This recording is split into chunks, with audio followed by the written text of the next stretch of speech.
اب ان الفاظ پہ غور کریں، من فعلہ فقد اصاب سنتنا، جس نے یہ قربانی کی اس نے ہماری سنت کو پا لیا۔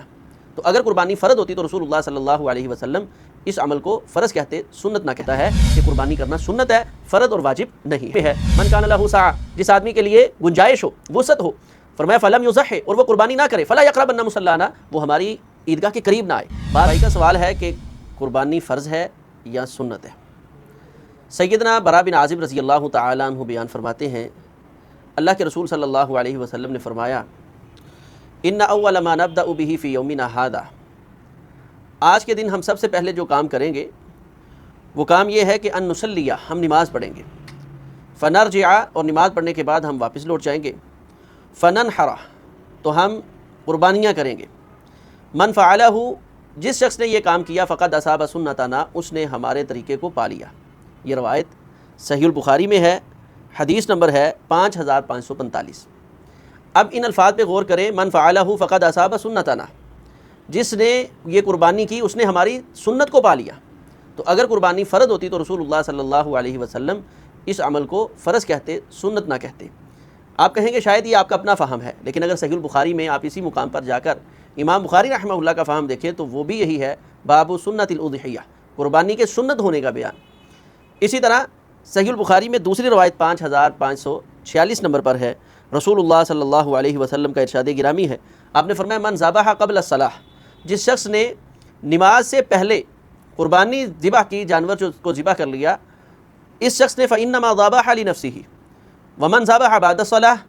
اور جس نے قربانی جانور جو ہے نماز عید پڑھنے کے بعد ذبح کیا،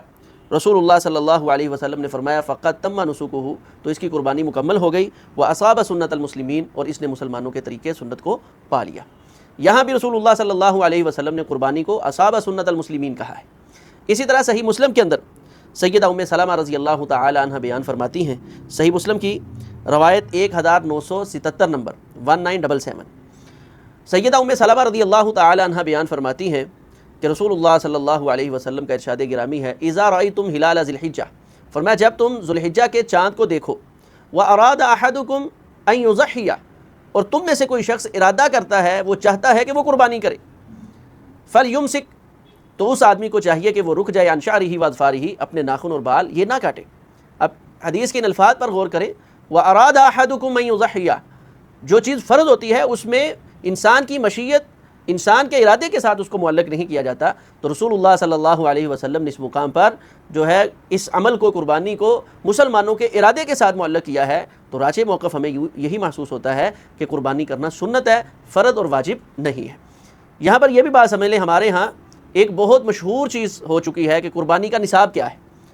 تو پہلی جب بات ہی ثابت نہیں ہے کہ قربانی واجب ہے یا فرض ہے، تو پھر نصاب والی بحث یہ خود بخود ختم ہو چکی ہے۔ تو اس لیے قربانی ایک شوق کا نام ہے، قربانی اللہ تعالیٰ کے ساتھ محبت کے اظہار کا نام ہے۔ اللہ نے اس کو اپنے بندوں پر فرض نہیں کیا، لیکن اس کی اہمیت بہت زیادہ ہے کہ رسول اللہ صلی اللہ علیہ وسلم نے اپنی زندگی میں، جو مدینہ المنورہ کی زندگی ہے، یعنی نبی علیہ الصلوۃ والسلام نے ہجرت کے بعد مسلسل جو ہے قربانیاں کی ہیں، آپ نے قربانی کو چھوڑا نہیں ہے۔ اور یہی وجہ ہے کہ جو احباب اس قربانی کو واجب سمجھتے ہیں، جس طرح رسول اللہ صلی اللہ علیہ وسلم کے اس فرمان کو جو بحقی میں ہے، من کان لہ سعہ، جس آدمی کے لیے گنجائش ہو، وسعت ہو،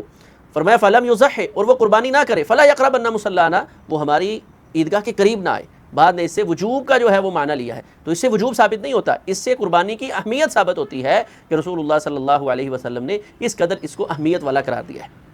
اور اس حدیث کو، ان الفاظ کو ہم محمول کریں گے قربانی کے استخفاف پر، کہ اگر کوئی شخص قربانی کے عمل کی اہانت کرتے ہوئے، اس کو جو ہے استخفاف اس کا کرتے ہوئے قربانی نہیں کرتا یا لوگوں کو روکتا ہے، تو اس شخص کے لیے ہے فلا یقربن مصلانا، کہ ہماری اتنی اہمیت والی سنت اس کے تو یہ استہزاء کر رہا ہے، اور یہ خود ہماری عیدگاہ کے اندر شامل ہو رہا ہے۔ اس سے بہتر ہے جس طرح یہ ہمارے عمل کا استہزاء کرتا ہے، مذاق کر رہا ہے، ٹھٹھا کر رہا ہے، تو یہ ہم سے ویسے ہی جدا ہو جائے۔ تو نبی علیہ الصلوۃ والسلام نے یہ بطور اہمیت الفاظ کہے ہیں۔ باقی صحیح بخاری اور صحیح مسلم کی روایات سے یہی ثابت ہوتا ہے کہ قربانی کرنا سنت ہے، فرض اور واجب نہیں ہے۔